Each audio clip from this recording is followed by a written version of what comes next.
और विशेष तौर से सोनम जी जिन्हें राज्य मंत्री का दर्जा किन्नर आयोग के उपाध्यक्ष के रूप में दिया गया है, ऐसे सोनम जी क्षेत्रीय जो हमारी महिला मोर्चा की महामंत्री हैं श्रीमती बबीता तिवारी जी इस विधानसभा में चुनाव के लिए प्रभारी बना करके भेजे गए, श्रीमान ज्ञानेश्वर शुक्ला जी, जिले के महामंत्री श्री घनश्याम चौहान जी, विधानसभा के संयोजक श्री महेश सिंह जी, जिले के उपाध्यक्ष श्री आलोक आर्य जी, पूर्व जिला पंचायत के हमारे सदस्य श्री रणविजय सिंह जी, विश्व हिंदू परिषद से श्री राम मनोहर जी, जिले के मंत्री श्री प्रदीप शुक्ला जी,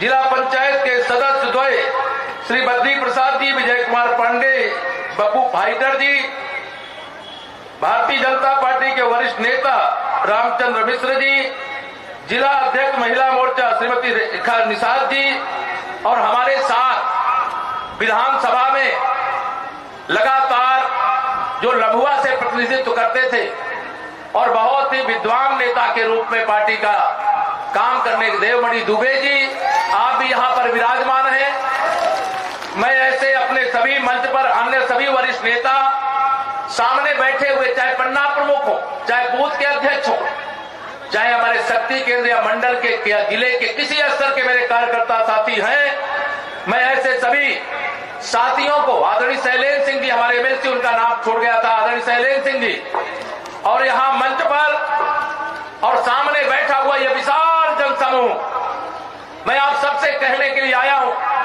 कि 2014 से लगातार देश और जो प्रदेश में विजय यात्रा है उसमें सुल्तानपुर कभी पीछे नहीं रहा है। इसके लिए मैं आप सबका अभिनंदन करता हूं, आप सबका वंदन करता हूं। 2000 मेरी आदरणीय दीदी जी, मैं क्षमा चाहता हूं, मेरी आदरणीय दीदी डॉक्टर प्राची जी, जिनको आपने सुना, मैंने अभी पूछा है, नाम कई बार जल्दी जल्दी में लेना भूल जाता है, आदरणीय दीदी जी और अन्य सभी, तो मैं आप सब 2014 या कहा मैं कहूं कि जब से श्री राम जन्मभूमि आंदोलन की शुरुआत हुई है तब से लेकर के अब तक कभी सुल्तानपुर लोकसभा क्षेत्र हो, विधानसभा क्षेत्र हो, पीछे मुड़ करके आपने नहीं देखा है।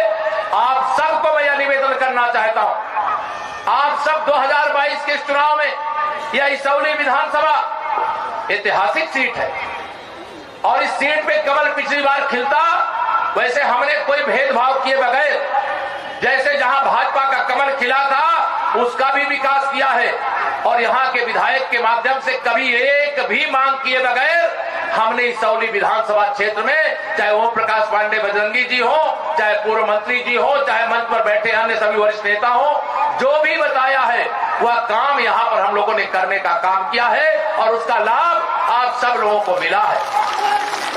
मैं अगर आपसे यहां पर पूछूं 2017 से पहले की स्थिति याद है? कैसे गुंडागर्दी थी? और यह गुंडागर्दी जो बची खुची है ना, 22 तारीख के बाद सब खत्म कर देंगे। 22 तो नहीं, आपके यहां तो 27 को मतदान है, मुझे 22 याद आ रहा है, 22 की कल सभा, 27 के बाद मतदान हो जाने दो और 10 मार्च को फिर से भारतीय जनता पार्टी का कमल उत्तर प्रदेश में खिल गया है। बाकी चरणों का केवल मतदान होना बाकी है, लेकिन मैं आपसे इसौली का कमल का फूल मांगने के लिए आया हूं। दोगे इस बार? दोनों हाथ उठा के बताओ, दोगे? मैं आप सबसे विनती करने के लिए आया हूं, मैं वोट मांगने नहीं, मैं तो वोट के रूप में कर्ज मांगने आया। आप कमल का फूल खिला दो इस विधानसभा में, सुल्तानपुर में कमल खिला दो, ब्याज के साथ चाहे दिल्ली के खजाने से लाना पड़ेगा और चाहे लखनऊ के खजाने से लाना पड़ेगा, इसौली सहित पूरे सुल्तानपुर को चमकाने के लिए मैं स्वयं प्रयास करके आपके जीवन में खुशियां लाने का प्रयास करूंगा। भारतीय जनता पार्टी की सरकार 19 मार्च 2017 को आदरणीय योगी आदित्यनाथ जी के नेतृत्व में शपथ लिया और शपथ लेने के बाद लगातार आप सब जानते हैं कितना काम हुआ है। याद करिए 2017 में भाजपा की सरकार आने से पहले कितने घंटे बिजली आती थी? याद है कि नहीं याद है?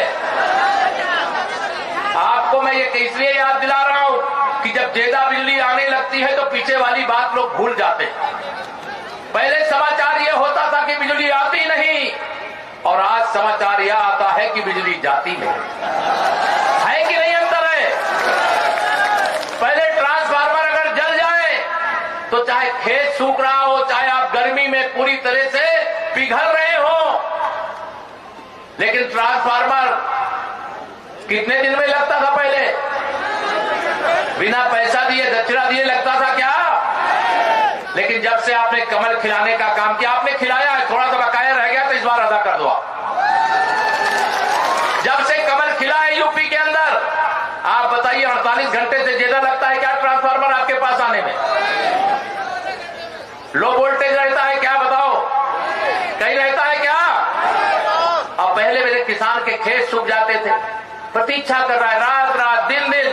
अब मेरे किसानों को शायद रात में खेत को सींचने के लिए नहीं जाना पड़ता होगा, दिन ही दिन जाते होंगे, सिंचाई करके चले आते होंगे खेत। होता है कि नहीं होता है? ये सब आप सबके आशीर्वाद का प्रताप। पहले सड़कें कैसी थी 2017 से पहले? कागज में बनती थी, कागज में। जो सड़क आपकी सेवा में समर्पित करना चाहिए था बना करके, उस सड़क को कागज में बना करके विरोधी खा जाते थे, विपक्षी खा जाते थे, उनके गुंडे माफिया अपराधी खा जाते थे। आपका जीवन कभी खुश नहीं देखना चाहते थे। मेरी यहां बड़ी संख्या में गरीब माताएं बहनें बनी बैठी हैं। बताओ, देश के प्रधानमंत्री की कुर्सी पर जब आपने गरीब मां बाप के बेटे माननीय नरेंद्र मोदी जी को बैठाया, तब से लेकर के बताइए, प्रधानमंत्री आवास योजना में आपको पक्का मकान मिल रहा है कि नहीं मिल रहा है? जब से माननीय नरेंद्र मोदी जी देश के प्रधानमंत्री बने हैं, गरीब के घर में भी शौचालय बन रहा है कि नहीं बन रहा है? जब से आपने माननीय मोदी जी को प्रधानमंत्री बनाया है, जिन घरों में आजादी के बाद से बिजली नहीं पहुंची थी, बिना पैसा लिए बिजली का कनेक्शन दिया गया है कि नहीं दिया गया है? जो कभी रसोई के चूल्हे पर रसोई गैस से उसके घर में चाय भी बनेगी नहीं सोचा होगा, आज पूरा भोजन बनाने का मौका क्या माननीय मोदी जी के आने से पहले कभी मिला था क्या?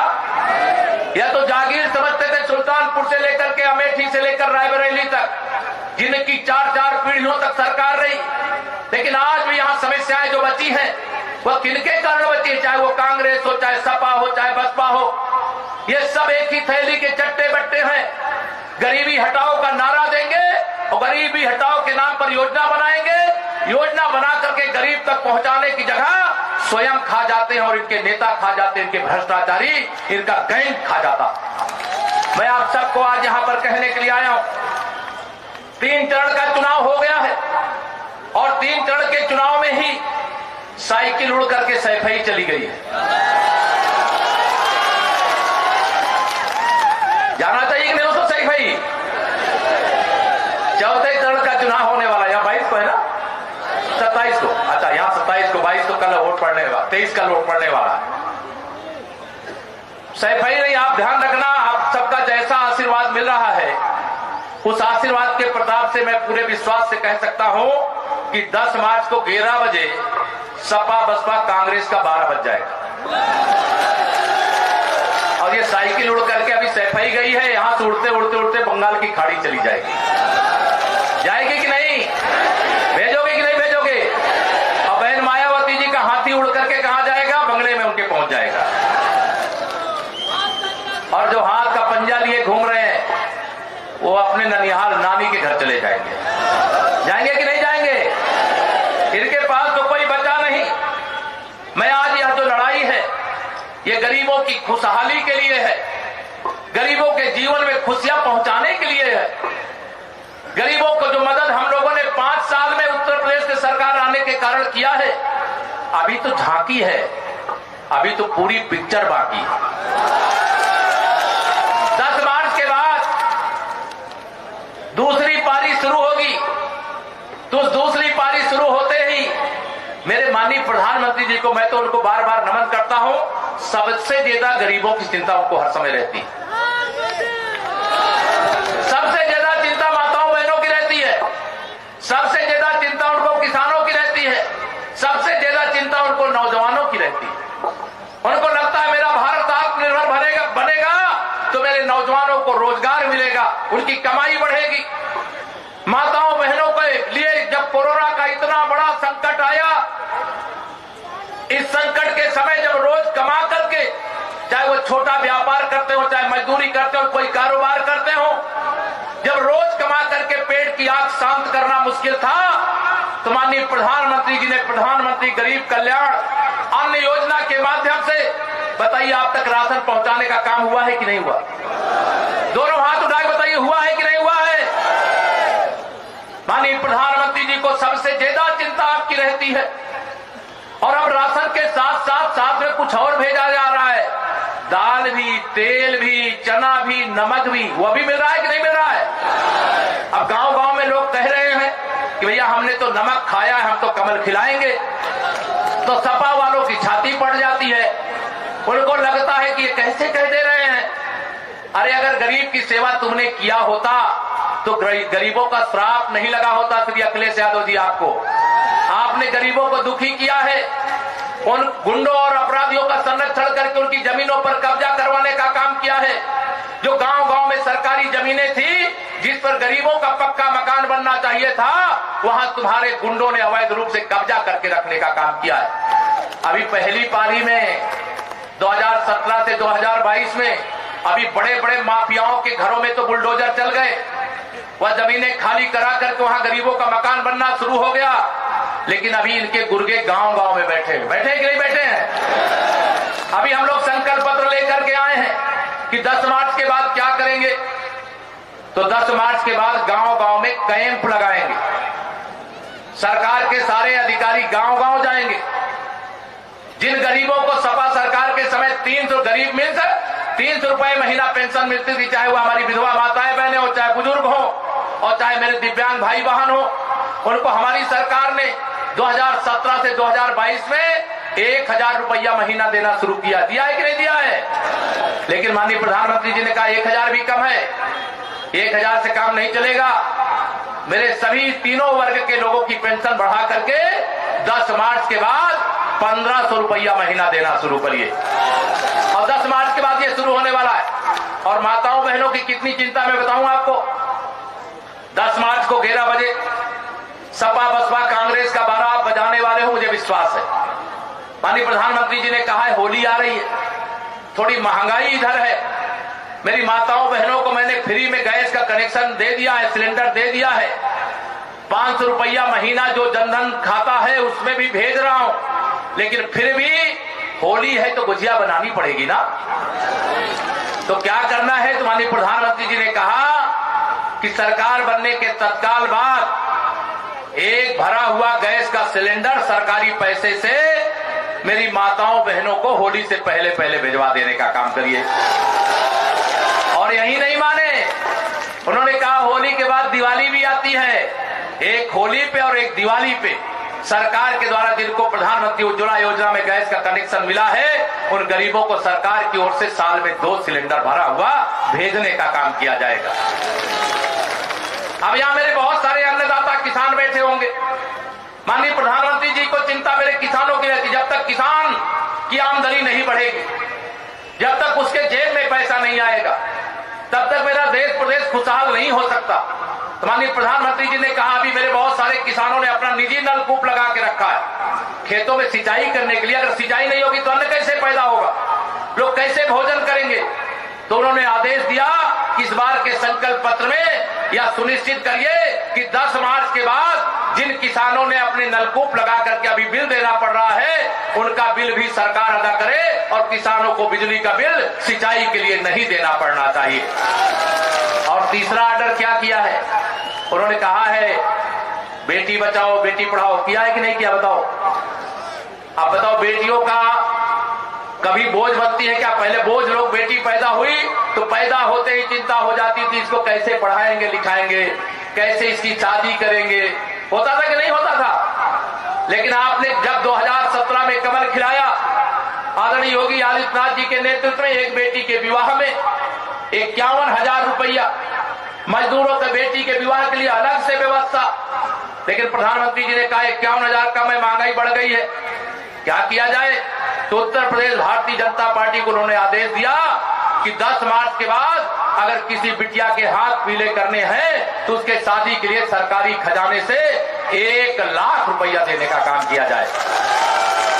तो मैं आप सबको, ऐसी बहुत सारी बातें हैं जो मैं आप सबको कह सकता हूं, लेकिन आप सबसे बहुत लंबी बातें नहीं करूंगा। ये मुझे बता रहे हैं लेट हो रहा है, जल्दी जाना है, कई सभाएं। आज माननीय गृह मंत्री जी का भी कार्यक्रम है प्रयागराज शहर के अंदर। मैं आप सबको केवल ये वादा करने के लिए आया हूं, निवेदन करने के लिए आया हूं, प्रार्थना करने के लिए आया हूं। अगर आपको लगता है कि 5 साल में हमने उत्तर प्रदेश को उत्तम प्रदेश बनाने में कोई कमी नहीं छोड़ी है, अगर आपको लगता है कि इसौली में आपने कमल खिलाया होता तो इसौली और कुछ अलग प्रकार से चमक रहा होता। अगर हमने सबका साथ सबका विकास करने का काम किया है, हमने गरीब गरीब को एक समान मान करके जो सुविधाएं सरकार के माध्यम से आती हैं उन सबको देने का काम किया है। जैसे प्रधानमंत्री किसान सम्मान निधि सभी किसानों को देने का काम किया है, और हमारी सरकारों ने सबका साथ सबका विकास के साथ साथ हमारे लिए गरीब गरीब एक समान, किसान किसान एक समान, मजदूर मजदूर एक समान, बेटी बेटी एक समान, हिंदू हो या मुसलमान, इस बिना भेद किए हुए सबको सुविधा दी है कि नहीं दी है, बताइए।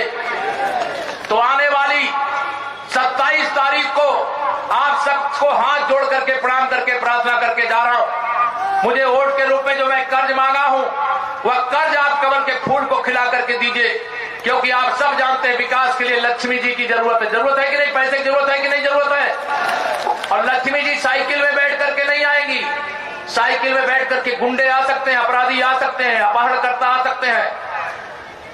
और लक्ष्मी जी हाथी पर भी बैठ करके नहीं आएंगी, हाथ के पंजे पर भी बैठ करके नहीं आएंगी। लक्ष्मी मैया तो कमल के फूल पर बैठ करके आएंगी। इसलिए आप सब लोगों से मैं यहां पर अपील करके जा रहा हूं। नारा है मेरा 100 में 60 हमारा, 40 में बंटवारा, बंटवारे में भी हमारा। आप चुनाव जीत सकते हो, जीत सकते हो कि नहीं जीत सकते हो? दोनों हाथ उठा के बताइए मुझे, जीत सकते हो? ओम प्रकाश बजरंगी जी को अपना आशीर्वाद दे रहे हो? इस बार उत्तर प्रदेश की विधानसभा में इसौली से भाजपा का विधायक आप सबके आशीर्वाद से जीत करके जाना चाहिए। मुझे पता चला यहाँ जो विपक्षी हैं कुछ गुंडे हैं, अपराधी हैं, माफिया हैं। मैं आप सबको कह रहा हूं इधर आपका ध्यान बांटने की कोशिश करें, अपना ध्यान मत बांटना, लेकिन ऐसे गुंडे और अपराधियों की सूची जरूर बना लेना। 10 मार्च के शपथ के बाद ऐसे एक एक चुन चुन करके गुंडों और अपराधियों के खिलाफ इतनी कठोर कार्रवाई करेंगे कि आने वाली 10 पुश्तें भी इस प्रकार का अपराध करने का साहस नहीं करेंगी। कि आप सबको मैं भरोसा दिला करके जा रहा हूं, और यह मेरी जिम्मेदारी सीधे होगी। कोई कार्यकर्ता, कोई जनता जनार्दन के लोग डरने की आवश्यकता नहीं है। आप हिम्मत के साथ अपने अपने बूथ में पहरेदार बनकर के डट जाइए। ये बहुत कायर लोग हैं जो लोकतंत्र की इस व्यवस्था में व्यवधान पैदा करने की कोशिश करते हैं। आप कमल खिला करके भेजने का काम करिए, बाकी सब ठीक करने का काम। 5 साल बुलडोजर चला है और 10 मार्च के बाद इतने बुलडोजर चलेंगे कि इनकी नानी नाना सब याद आ जाएंगे। आप भरोसा रखना, यही विश्वास दिला करके आप सबके पास आ नहीं सकता। यहीं से अपने से जो बड़े हैं माता बहन, मैं सबके चरण छू करके भारतीय जनता पार्टी के प्रत्याशी श्री ओम प्रकाश बजरंगी जी के लिए कमल के फूल की बटन दबा करके भारी अंतर से विजयी बनाने की आप सबसे प्रार्थना करता हूं। 10 मार्च के बाद मैं गुजिया खाने फिर आऊंगा। बहुत बहुत धन्यवाद।